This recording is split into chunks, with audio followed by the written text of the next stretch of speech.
Welcome to another episode of Threads of Enlightenment. We have Claude, is it? And I am so glad to have her here.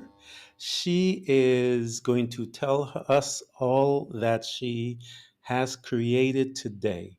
And as the space that I always hold, that we are all creators. The life that you live today, you have created it. And if you are satisfied there, then you have arrived. But if you're not, this is the space for you. And so we are welcoming all of our sages of today to come and educate us so that we can go from one space to the other. So I welcome you to Threads of Enlightenment. You introduce yourself to us, to the family, and we will go from there and learn more about you and what you have created.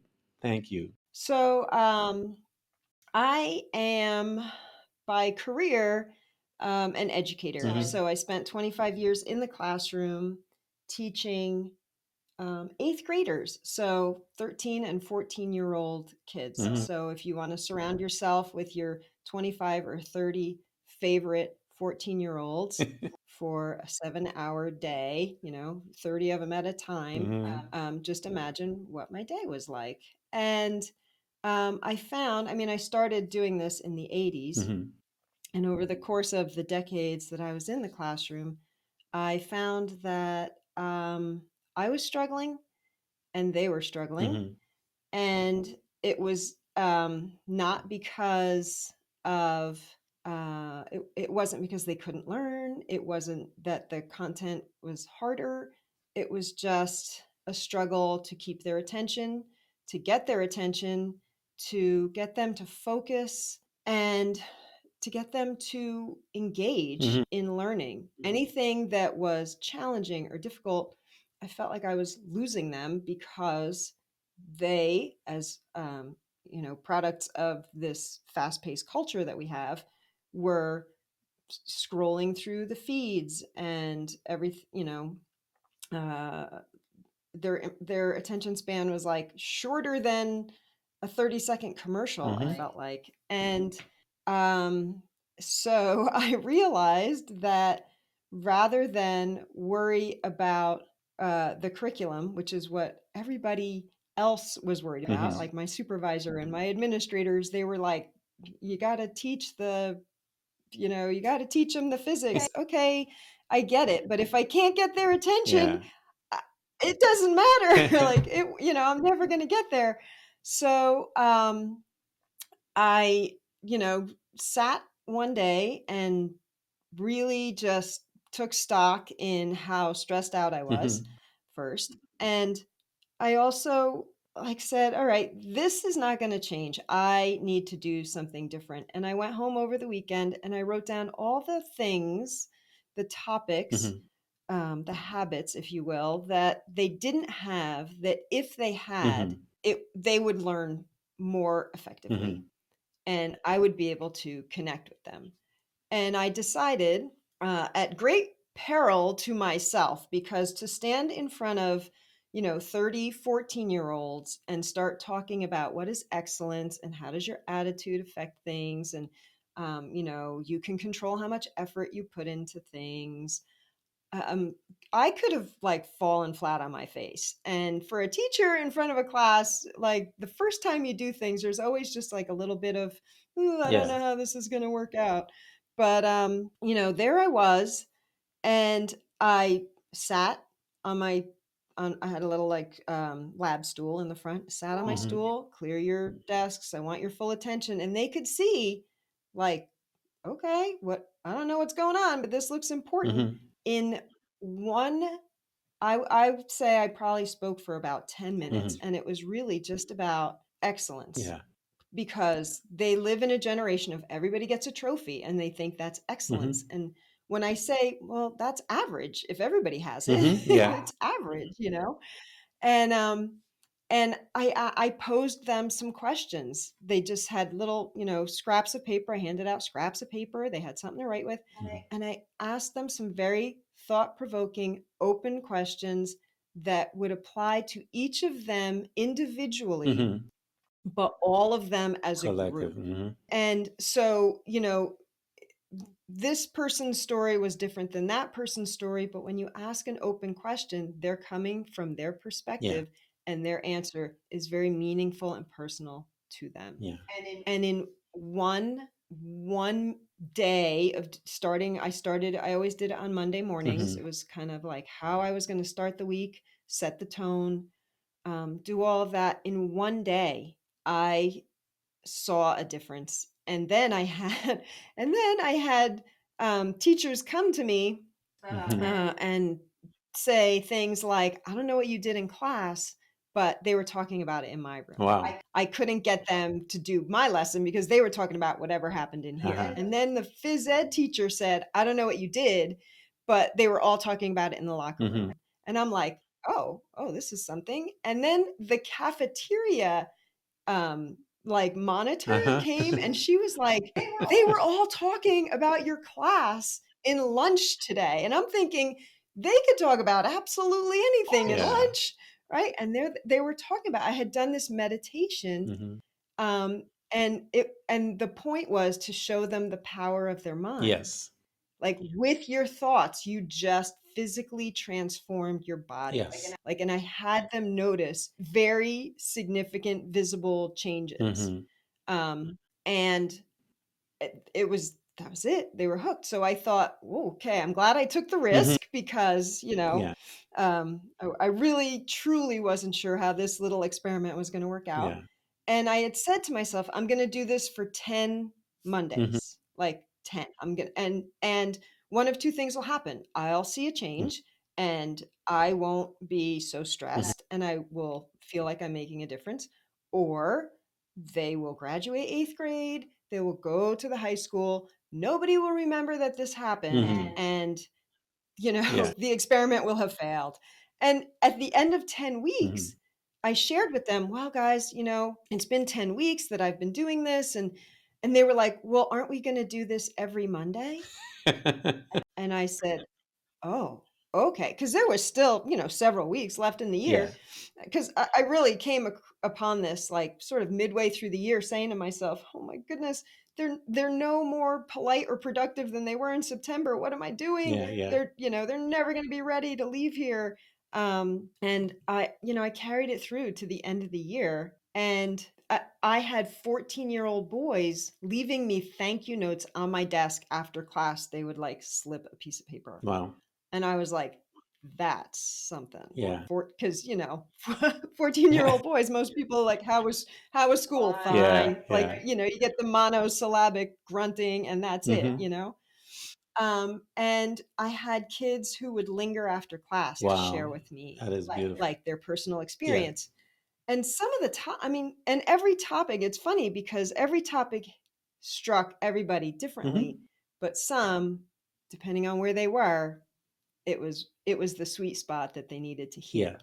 Whereas other kids found something useful Mm-hmm. from it. Yeah. They found value from it. Some kids were like, wow, that reminds me of, and they want to share that with me because in opening the space to ask them these questions, I never read their answers. Mm-hmm. I never it wasn't like, oh, I'm collecting and grading this. Like, no, you write anything you want Mm-hmm. on there. And in in doing that, they trusted me Yeah. Yeah. because they knew this was personal. They're going to share it with me. It wasn't going to go anywhere. I mean, if it was obviously if it was something Yeah. about self-harming Mm-hmm. or whatever, that had to go Yeah. to get them some help. But the sharing and the personal connection transformed it transformed me Mm-hmm. as a teacher, and it transformed my classroom environment. Mm. My colleagues would complain about a particular student, and I would say, "Ooh, I don't have that problem. He's Mm-hmm. perfectly respectful." Mm-hmm. Like and it was it was just unbelievable. So, the year ends, they move on, they go to the high school. I get a whole new class. And Mm-hmm. I said, wow, I waited until a few months in. I'm going to just start this. Yeah. So I let the school year, you get the first couple weeks under your belt so that people, kind of have their balance because Mm-hmm. those first couple days of getting up early and having to think for 7 hours, Yeah. it's a struggle. And I just started it like mid-September. I went all the way to the end. And by the end of, by, I want to say like Halloween. So we're coming up on Halloween Mm-hmm. here. Right about Halloween time, I had this like aha moment because a colleague and friend said, whatever you're doing, I want it. Mm-hmm. Like, I know you're retiring. I know you're leaving. Mm-hmm. I want whatever this is. Yeah. So I started doing like voice memo on my phone so that she would get a sense of like what I was talking about. Yeah. After about 4 or 5 voice memos, I was like, this is a book. Hmm. Like, which I had no intention of writing a book, Yeah. but I was like, this is a book because if this helped me Yes. and this helped them, Mm-hmm. this can help a lot of people. Yes. Yes. I had, and I had, in my closing year, I had, like one of those classes every year. The seventh grade teachers will say to the eighth grade teachers, oh, this group was, Mm. so difficult. And they'd go on and on. And I would sort of dismiss that and say, well, we'll see what happens when they get here. And every year I'd be like, I don't know, they weren't as bad as they said. Mm. And maybe they just matured. I don't know. But this particular class, I was like, oh, yeah, coming up, I'd watch veteran teachers in tears over, Wow. these students. So I thought, okay, well, we'll see what happens. This will be a challenge. And it was like one of my best years. They Wow. were so polite. Mm. They were kids who had the short attention span, but also like the lack of impulse control. Like they couldn't wait for me to call on them.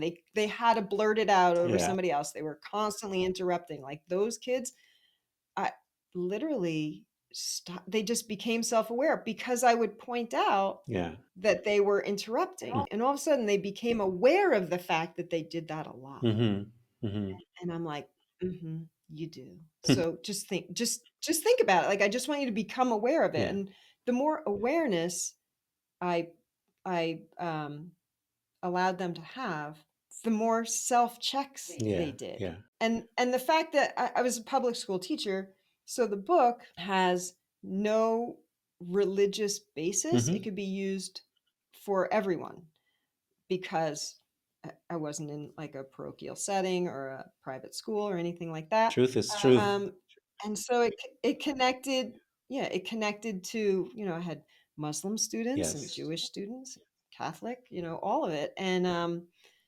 also agnostic. Mm-hmm. And, and they all seemed to appreciate it. And if it wasn't like their lesson that day, Mm-hmm. like, okay, I did the activity, Yeah. they knew that down the road Yeah. they were going to connect with something else, like because it would just keep happening. Yeah. And even my students who wouldn't do my homework, they weren't doing my class homework. When I asked them to do that on Mondays, Mm-hmm. not one complaint. Nobody said, why do we have to do this? Like, it would like they knew I'm not collecting it. I'm not grading it. I'm not reading Mm-hmm. this. This is none of my business. I need you to mind your business. Yeah. This is your business, your self-awareness. They knew I wasn't collecting it, and yet there they were, pencil in hand, like Wow. writing down the answers to those Mm. questions. So I thought that's great because you're starting to care about how your life turns out. Yeah. That's powerful stuff to learn at such a young age to incorporate all the different types of principles. Principles are beyond religion. Truth is beyond religion. So once truth is present, it doesn't matter what religion that you are. Truth is truth. And so the fact that they were able to change people's lives, it's beautiful. Um, I I'm excited about your, how would I put it, your journey, because I think it's a beautiful thing. I love what I'm hearing and your passion for teaching. When did you develop this passion? Was it something that was innate in you as a child when you began, when you came on into this space, this planet? Because I know my sister was young and she had that desire within her to teach. So when did you were you familiar with this passion that you had, and how did you begin to um, take the steps necessary to get to where you are? So I want to say my earliest memory of being a school teacher was when we were kids. I had one sister, Hmm. and when we were kids, our parents would buy us. I mean, thankfully, they bought us a lot of like creative toys, Hmm. like that, rather than something that, has bells and whistles, which a lot of the toys have now. It was things like, Tinker Toys that you build all kinds of crazy things with. And like, I remember they bought us a chalkboard and a box of chalk, Hmm. a little eraser. And I don't know, it was maybe like 2 by 3 feet, something like that. And we would play school. But my sister was older, so she would always get to be the teacher and I would have to be the student. And I remember thinking back then, I think I want to be the teacher, like, and maybe that was just a sibling rivalry issue. I don't know. But like, I really thought about that. And when she wasn't there, I'd have the little kiddie chairs and I'd put my stuffed animals and like I would play teacher by myself. Wow. So I feel like that was that's my earliest memory of like, the old putting chalk on a slate board. Um, and even as a kid, but as a kid, Hmm. and to this day as an adult, like I just have certain personality traits that I Yeah. feel came out in this book. Like I am a completely non-competitive person. Hmm. I played on team sports because I loved to play the game. If we Hmm. won, great. If we lost, oh well. Like I did not carry that with me. I was so happy to just play. Um, I watched the people who always had to be like one up, and that to me, I was like, oh, that's exhausting. Like everything somebody says, you have to think of something that you did that was better or more or faster or whatever. Yeah. And it's just it's just not my headspace. I just don't do that. And I don't hold grudges. I have the Hmm. gift of a short memory, I like to say. Um, and they're just traits I've had throughout my life. And Hmm. when I watched, I mean, they've been so beneficial to me, Yeah. that I can decide how much effort it needs. Does it just need to be done? Does it need to be done Hmm. really well, or does it need to be done like better than I've ever done it before? Like I can decide that and choose my effort. Hmm. Um, and I found these so beneficial to me, but I also found that nobody was having these conversations with the kids. That's They were fascinating. assuming somebody else had that conversation. But when you assume that Yeah. everybody else had that conversation, reality is often nobody has had that conversation. I did an interview with a gentleman yesterday, Stephen, and Stephen and I were talking along this line that, and I had the same concept. I would all the revelation that I received as an adult as I began to walk my path, I would stop my children and deposit it into them.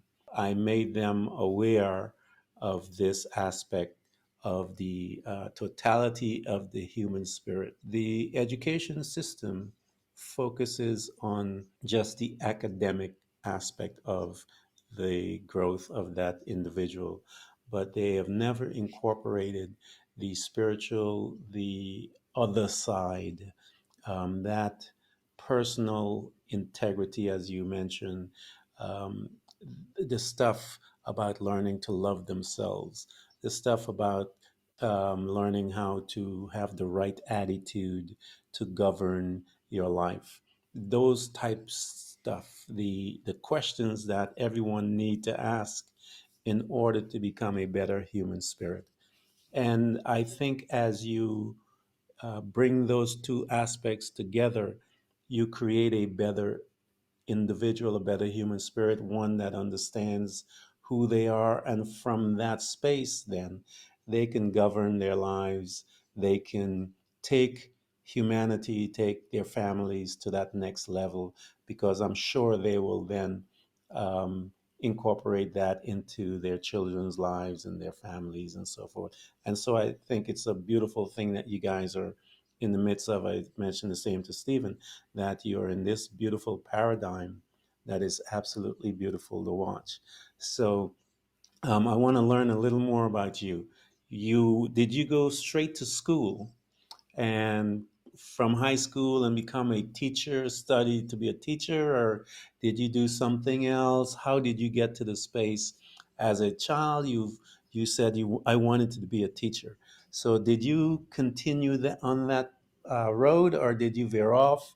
What did you do, and what were your process and how you got to where you are? Sure. So yeah, I got to high school and Mm. took all the required classes, and then the Yeah. ones that I liked, I could fill in the rest of the space, which was great. And I honestly, I don't think there were like super high expectations that I was going to go to college. Mm-hmm. Like I was, my sister was more like the book smart, like doing great in school, all the Yeah. academics, and I don't like nobody was like giving me direction, let's say. Mhm. So Yeah. I actually took one of those tests. Would you rather like go to a party with lots of people or like stay Yeah. home and like, read a book? Like I took like one of those like Yeah. this or that tests, and then it came up with all these possible jobs that you could do. And, like number one was like park ranger. And like that makes me laugh because I am forever like hiking through the woods, like biking on the trails, like all the, put me outside. I'm happy outside, super happy outside. So the fact that I had an inside job is kind of, unusual. Mhm. But I decided when I looked at that list, Mhm. I decided, oh, I'm going to be a physical therapist. Mhm. I'm into Hmm. I'm into being healthy. I like Yeah. Yeah. sports. This is an active thing, and I got into a program. I did 300 volunteer hours because I'm like, if I'm going to Wow. commit a life to this, I should Yeah. probably know what I'm getting into before I go any further. Yeah. And I did 300 volunteer hours, and I was like, this is not for me.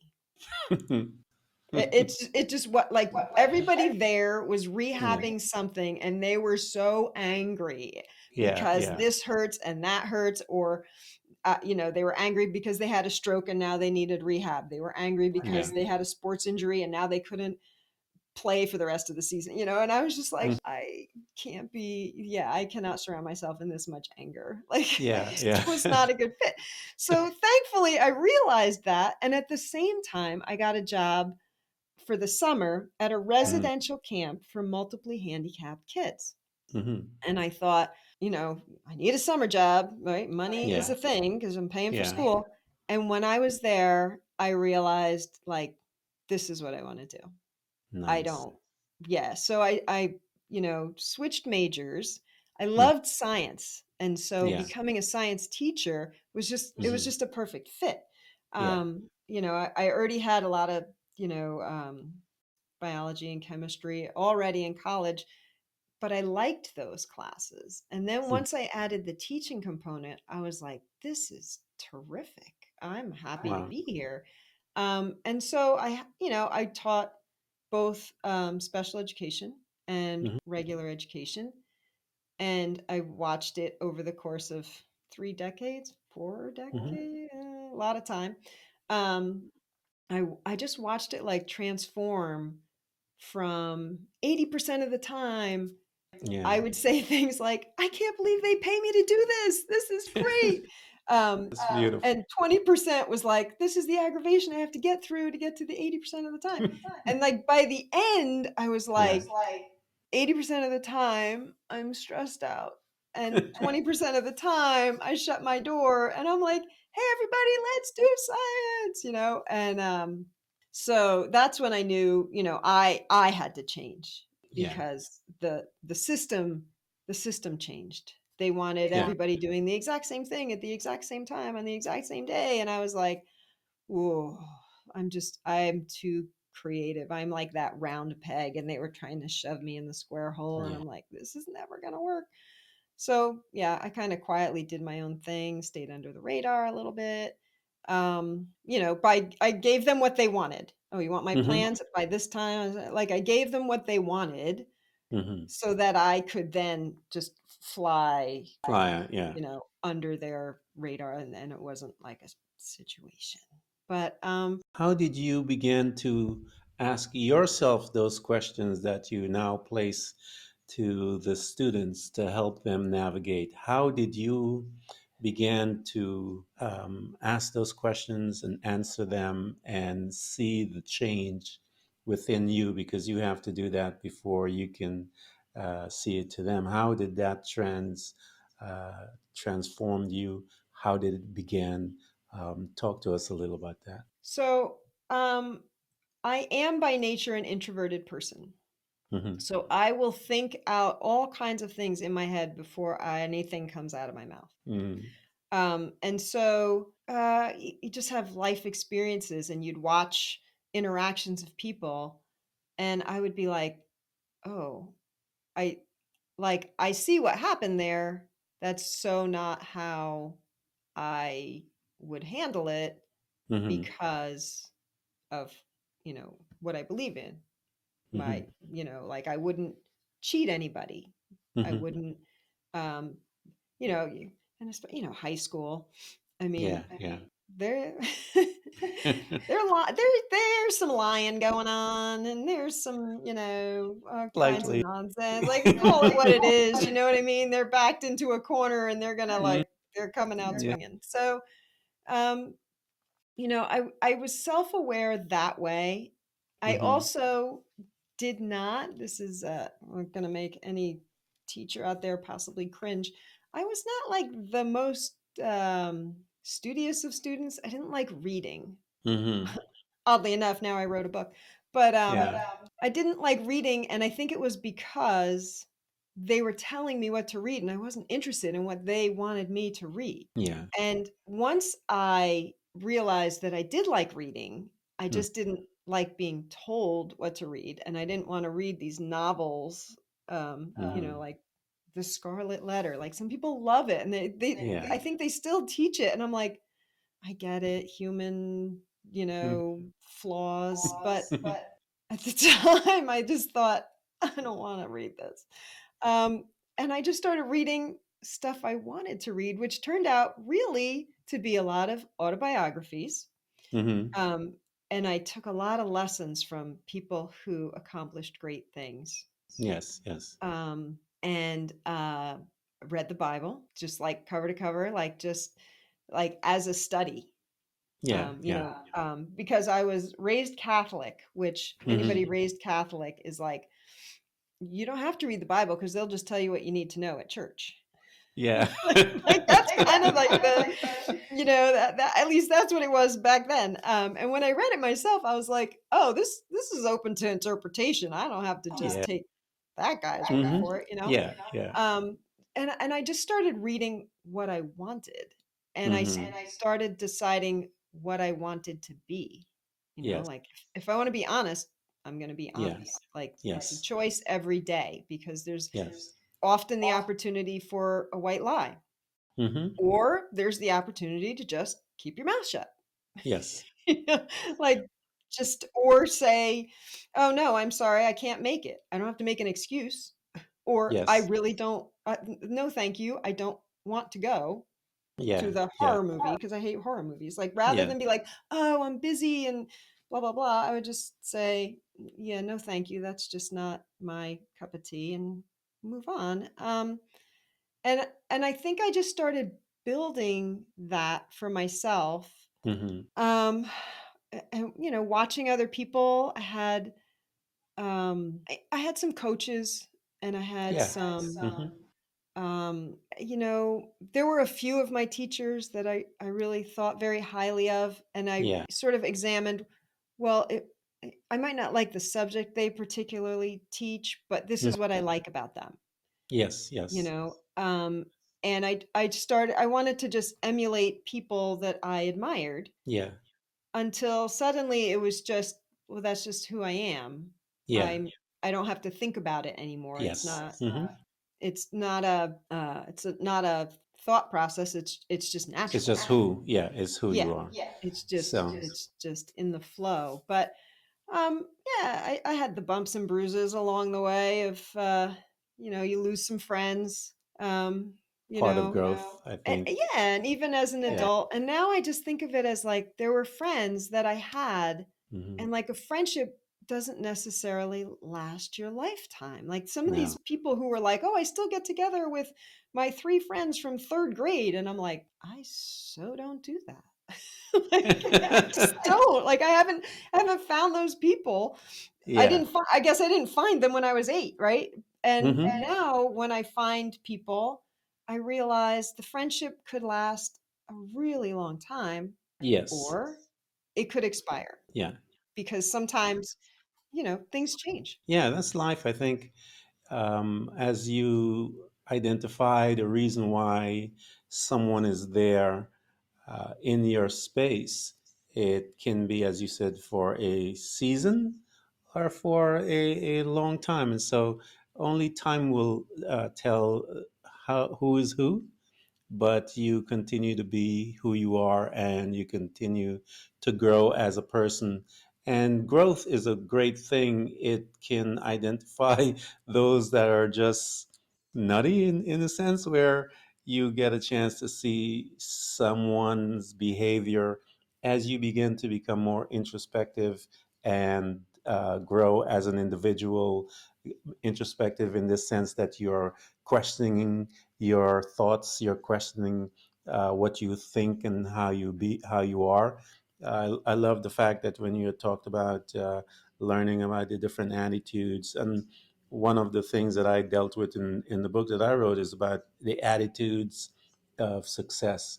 That attitudes are easy to change, and it is up to that individual. One of the most intriguing thing that I learned in my walk or my process of self development is that the power of choice. And I hear you talking about how the meditation. I know I was talking with Stephen yesterday that he couldn't introduce meditation the way under meditation, but how he introduced it into the process, into that system that you're a part of, was focus, and that he's teaching the kids how to focus. And meditation is simply that, bringing one's being into focus, controlling the thoughts and all of those different things. So here you are, you've created this wonderful tool that a young person, but from what you're talking about, and I know the process as an adult, I don't think it's for just young people. I think it's for any adult that is interested in personal growth. Those questions that those kids are asking and writing, it's beautiful that they put in the thought. And even though you said that they know that you don't really read it or use it for anything, that they are taking the time to sit down to investigate themselves and then to write it down and then present it to you, this beautiful stuff. So you have this tool in the book form, you have it available. You have workshops for teachers now to help them to do the same as you are doing. And Right. tell me about some of these students. You said some of the boys left you notes and stuff like that. Tell me about how it changed and affects some of them as they reach back to you and say, "This is what happened. Let me tell you about it." So, I had several. I had several instances. I did have one. I have a few standout stories. One of Yeah. my students who was really going through a very challenging time in his life. Hmm. He went from a stable home with mom and dad and a sister to um, mom is overdosed for the third time and is now back in rehab. Dad is trying to pay for it. Dad loses his job because he can't focus. They can't pay the mortgage. They are now living in the car. Now he's living at grandma's house. His sister is living somewhere else. Like his like fell apart, Mm, fell apart. And I'm watching him, he's losing weight, his face is breaking out. He's a mess. He can't focus. He's just a mess. mm, And I did one of my lessons about, the power of your thoughts and the power of your choices. And, mm, I talk about people who overcame adversity and literally stood up and clapped. Now, mm, for a boy to stand up in front of his peers and clap at what a teacher just said mhm. is, I was like, oh my goodness. But like in that moment, he knew Yeah, that his future did not have to look like his present. yeah. And he could make choices no matter what adversity was there. He could Mhm, still make better choices for himself. And that I mean, those were the breadcrumbs for me, right? You talk about the breadcrumbs. Those were the mhm. breadcrumbs for me when I would say, geez, should I keep doing this? Should I carry Yeah. on with my mission? And then like you'd get something like that. Or um, one student stayed after class and said, I had done the whole lesson on like grudges. Mhm, And she said, my father and my uncle haven't spoken in 10 years mm, because my uncle tried to kill himself and my father like never forgave him. So I was like, mm. so your uncle was so at the end of his rope that he could see no other option but to end Mhm. his life. I was like, do you think that a little more love in his life would help Yeah. him never be at the end of that rope again? She went home and had the conversation with her dad. Mm. Wow. I'm like, wow, I mean, that can change, the Yeah. course of a whole family dynamic relationship. Yes. Mhm. And, I mean, there were just stories like that where kids would just linger, and it just depended on what the lesson was that week. Yeah. And when and at one point, the second year, when I realized I'm going to write a book, at one point I said it to the students, which when you share it out loud, now you have to do Mhm. You have this. to do You it. can't change your Yeah. mind. There's no like going back. And one of the kids, super sweet, says to me, "You're going to make a lot of money." Mm, And I kind of stood there and she says, and she stops and she says, "You don't really care about that, do you?" I said, mm.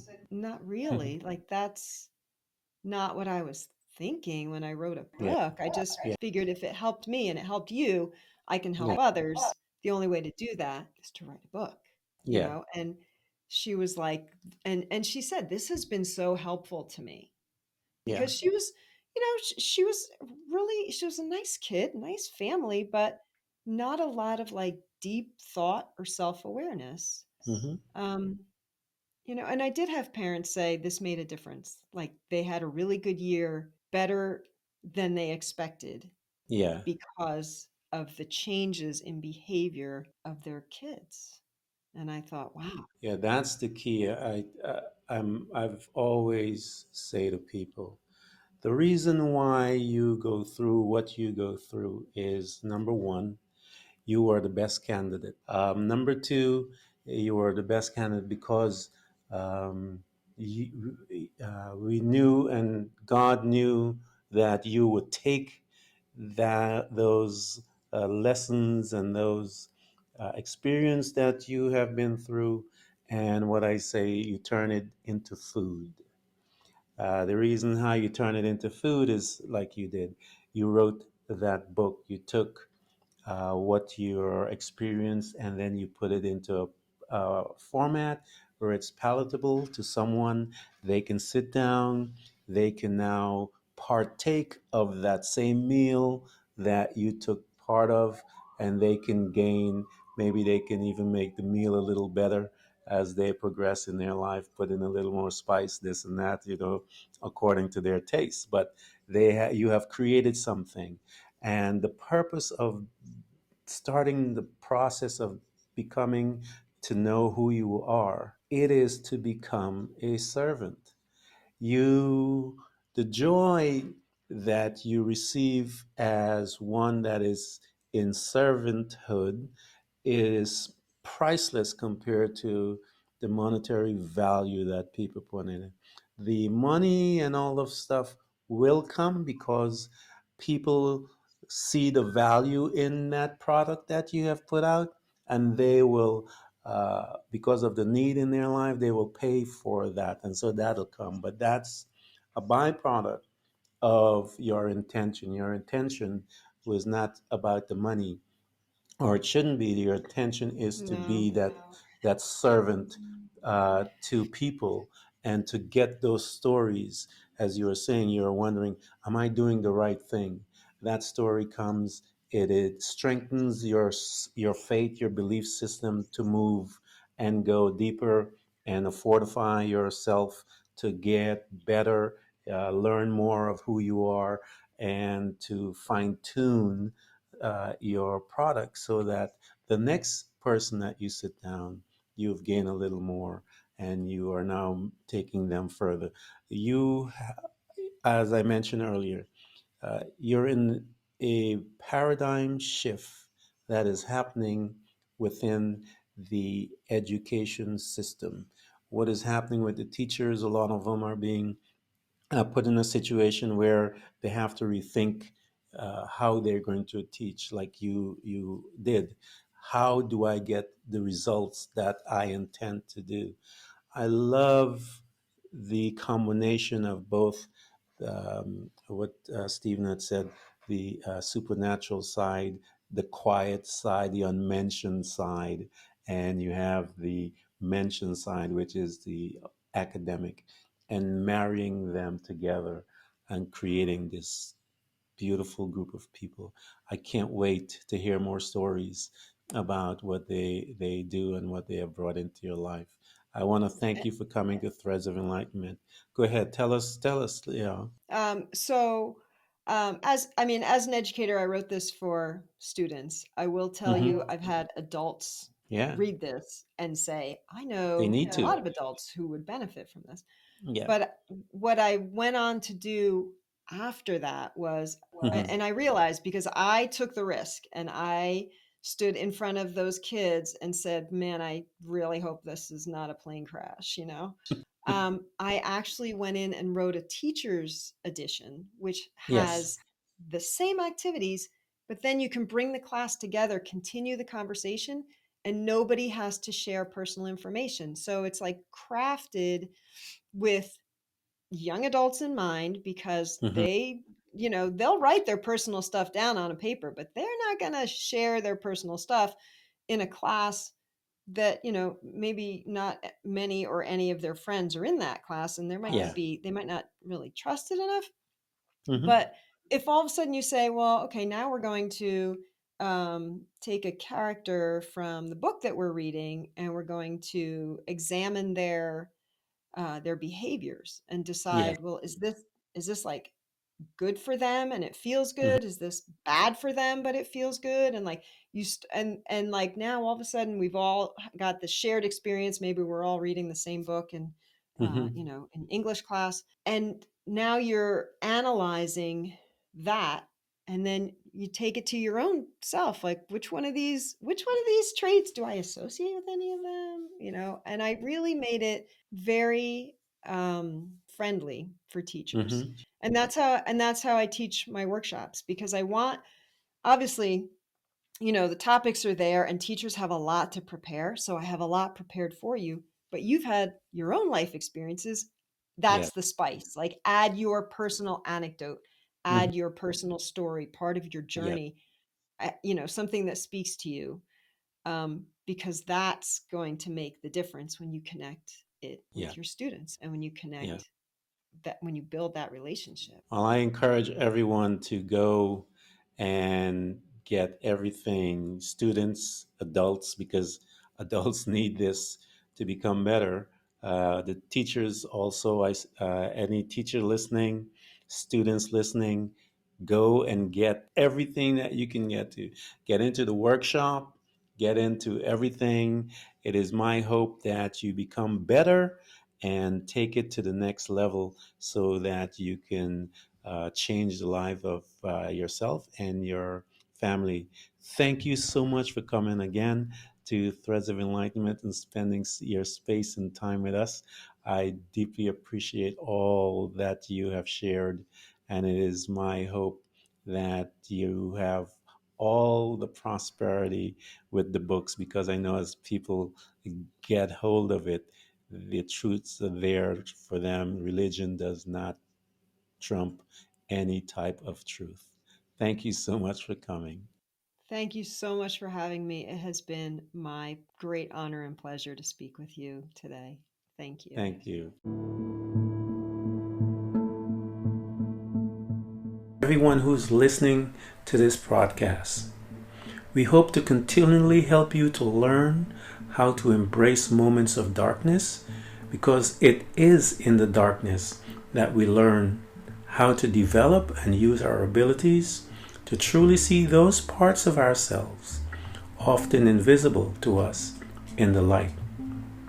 It becomes your responsibility to navigate through all of your trials, to find out who you truly are and begin your journey to loving yourself, which is possibly one of the most difficult things you will ever do in your life.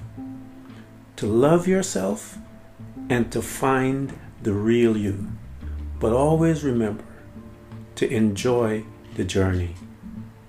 Thank you for coming by. Please subscribe, and if you can support us financially, we deeply appreciate it.